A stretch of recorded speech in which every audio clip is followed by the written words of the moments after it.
The Fox 61 News at 10 starts now.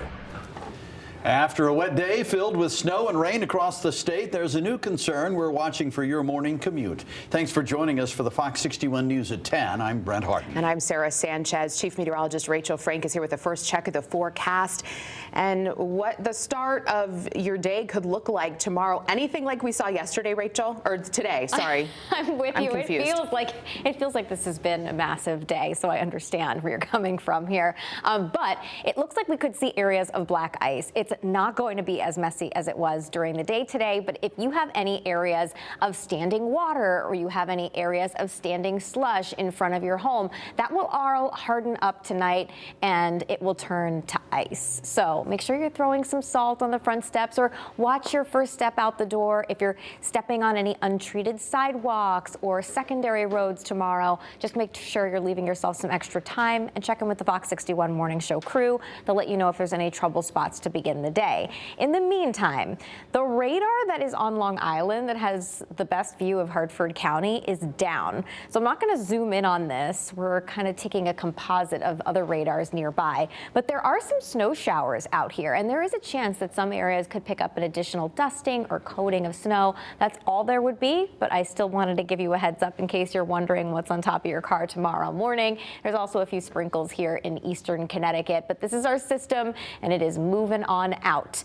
Most of the state is above freezing, although just barely in Hartford, 32 for Windsor, Locks, and Torrington, and also New Milford. And as we head through the overnight hours, everybody will be dropping back below freezing. And there is a winter weather advisory for Hartford, Tolland, and Windham counties until 7 o'clock tomorrow morning for a similar concern. It was icy for much of the day today, and it could still be slippery as we head towards daybreak tomorrow. So just a heads up there. Here's that chance for a snow shower in parts of the state through about 2 a.m. Tonight, overnight lows will be in the 20s to right around 30 degrees. But tomorrow, the sun will come out. And we do climb above freezing, which is good because it'll help some of that snow out there melt, whatever fell today. We'll take a look at your full forecast and a deep drop in temperatures for later this week. Impressive coming up. Thank you, Rachel.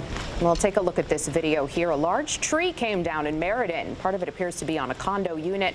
We're working to get more details for you, but our crew went to check it out for a yellow note on the door of that building there. It says part of the structure is unstable and the building has already been deemed unsafe. Well, tonight, Connecticut's first real snow isn't just coating roads, it's sending people racing to get one critical machine up and running. Fox 61's Annette Montgomery shows us why snowblower shops are feeling that pressure tonight and how some are trying to keep up. The owner of this shop in Glastonbury tells me when you live in New England, there are 3 things every homeowner needs: a generator, a chainsaw, and a snowblower. Because 2 things you'll experience while you live here are power outages that lead to downed trees and snow. As snow started to accumulate across Connecticut, so did the calls. For some people, it's last-minute panic. For others, it's realizing their snowblower hasn't started since last winter. Either way, repair shops are feeling it. We've definitely, starting just before Thanksgiving, because of the weather forecast, we're getting more people in, selling a few. Saturday, we sold some units, and then yesterday, we sold quite a few. Jay Cofield owns Cofield Sports and Power Equipment in Glastonbury, and he says this year is different. This snow arrived earlier than the last 2 winters, but the rush to get ready, that came late. I mean, we've had a good amount of repair work coming in, getting ready for the season. A lot of the phone calls were later than normal. So now with sales up and repair demand on the rise, his shop is trying to stay ahead of it. Shorter turnaround times, longer days, and 2 constant questions. How many more are about to come in for repairs? And how long until they get them back? We've been catching up and concentrating on them since the weather forecast last week. So we're down to less than a week on them right now. But that could change depending on the bump that happens. One question you may have: what's causing most snowblower breakdowns? Cofield says he's seeing 2 big issues. In today's small engine world, it's not storing them properly and having fuel issues with them. So, and then a lot of mice nests in them also from where they're storing them. Those are the two biggest things we're doing besides just normal greasing and adjusting. If you're still wondering whether you need a snowblower at all, Coalfield says think about what happens when everyone is trying to leave at the same time. So many people with jobs and different things have to be out at a certain time to go there. Well, there's not enough plow trucks to be at everybody's house at 6 o'clock in the morning. And so if you're in that situation, come down and see us and we'll fit you up, because one truck does 50 driveways. Only one person's going to be happy. I also spoke with snowblower repair shops in Wethersfield, Farmington, and East Hartford. They all told me they're all seeing an uptick in snowblower repairs and people buying them. In Glastonbury, Annette Montgomery, Fox 61. All right, Annette, thank you. Well, it looked like a winter wonderland earlier in Torrington today. Schools were closed and busy shops were trying to keep up with the delivery rush. At Tina's Cafe 38, staff spent the day filling out takeout orders as so many people chose to stay inside today. The owner says days like this always bring a spike in delivery demand, but they also worry about drivers out on the slick roads. For students, a snow day was the perfect excuse to get out and play. The drivers they're driving at their own risk, so that we always worry about that. I like that you can make snow angels and you get to maybe do snowball fights and you get to eat the snow. As the storm moves out, the biggest concern tonight will be ice, as we mentioned, with most of the state expected to freeze over. Now, you can follow our weather coverage on Fox 61 Plus. We have news in your full forecast updated by our weather team all day. If you don't already have the app, download it on your TV and watch for free. We're tracking a developing story out of East Windsor. Police spent most of the day searching for a missing man. This is who police are searching for. This is 20-year-old Julius Stokinis. He's about 6'2", has brown hair and hazel eyes. Police say his family last saw him in Enfield yesterday. This morning, officers say they found his car burned near Scantic River State Park and just near the Enfield town line. For most of the day, our news team saw up to 10 law enforcement cars on scene. There were also at least 5 canines used to search the park. Police had to deal with rain and snow, which just made the search more difficult. Police tell us it's not an active crime scene. It's just a search for a missing person right now. If you know anything about his whereabouts, please contact East Windsor Police. And we have an update now to developing news in Stamford. We brought you on the news at 6. Stamford police say a suspect is dead after they barricaded themselves in a home and fired a gun at police. This unfolded throughout the afternoon on Oaklawn Avenue. Investigators say the situation began when officers responded to a home near Dartley Street, and as they approached, their vehicles came under gunfire, which led to a large multi-agency response. Now, during the standoff, police say the suspect exchanged gunfire with officers and was later found dead from a self-inflicted gunshot wound.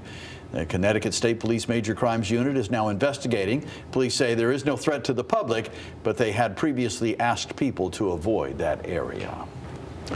Well, a Summers correctional officer is out of the hospital tonight after she was assaulted yesterday. It happened at the Osborne Correctional Institution in Summers. And now the Correction Officers Union is calling for changes. Fox 61's Valerie Moravi joins us live in studio after speaking to union officials. She brings us the latest. Valerie. Yes, Sarah. Well, union officials are calling on the State Department of Corrections to enhance its staffing and security. Now, they tell me the female correction officer is now home and recovering, but the fight to better protect workers like her continues. A female officer struggled to save her own life after being attacked by an inmate Monday. The Corrections Union, AFS-CME Local 391, says the incident happened just before 3:30 p.m. while the officer was conducting a security check. Officials tell us she was attacked from behind and dragged by the inmate into a camera dead zone where the facility lacks of any camera coverage and tried to sexually assault her. Without warning or provocation, the inmate began to choke and punch her in the face. The union tells us she fought him until staff arrived and says she suffered a fractured eye socket, plus cuts and bruises. Union President Robert Beeman tells us the union has brought up safety concerns with the administration for nearly a year. Beeman says about a year and a half ago, the DOC assigned 2 officers to that area of the prison, but then cut the patrol down to 1 officer to, quote, save an overtime cost. We've been telling the administration that this is a problem. We've been saying that this problem was going to happen. We put it out in front of them, laid it out in front of them. We've gone through every measure we have at our disposal through our grievance process, our labor management process, only to have our concerns ignored and now be put in this situation where one of our staff is being carted out of the facility in an ambulance, and it's unacceptable. She's home recovering. Of course, there's emotional scars that comes with this kind of assault, but she's home, surrounded by her family, and she's recovering. Now, we reached out to the Corrections Department about this, and we're waiting to hear back. In the meantime, the department and the state police are investigating the attack. The inmate is serving 20 years for sexual crimes and has been now moved to a restrictive housing unit. For now, live in the studio, Valerie Moravi, Fox 61. All right, Valerie, thank you. Newtown police want to know who damaged these soccer fields on Thanksgiving Day. Officials tell us someone drove through the grass near the Kent House on the Fairfield Hills campus. As you can see from the pictures here, the pitch was damaged. If you saw or know anything about this, contact police. In Groton, police say they found a driver shot in their car. They took that person to the hospital. There aren't a lot of details about exactly what happened, but we are told it's an isolated incident. A door-to-door saleswoman told South Windsor police she was inappropriately touched while on the job yesterday. Investigators tell us 64-year-old Charlie Fan wouldn't allow the woman to leave. Fan is out on bond now. He will face a judge in 2 weeks on sexual assault and unlawful restraint charges. Tonight, 4 Hartford families are without their homes. Hartford firefighters responded to this 3-story apartment fire on Albany Avenue just after midnight. We're told the fire started near the roof of the building and caused significant damage to the 3rd floor, with water damage on the floors below. Thankfully, people got out quickly, but some families lost all their belongings. They said it was stuck between the ceiling and the roof on the 3rd floor. So the 3rd floor is totally damaged. Red Cross is assisting all 4 families with temporary housing, and a city bus was brought in to keep everyone warm while firefighters worked the scene. You can see it there. Thankfully, no one was hurt, and the cause of the fire is still under investigation.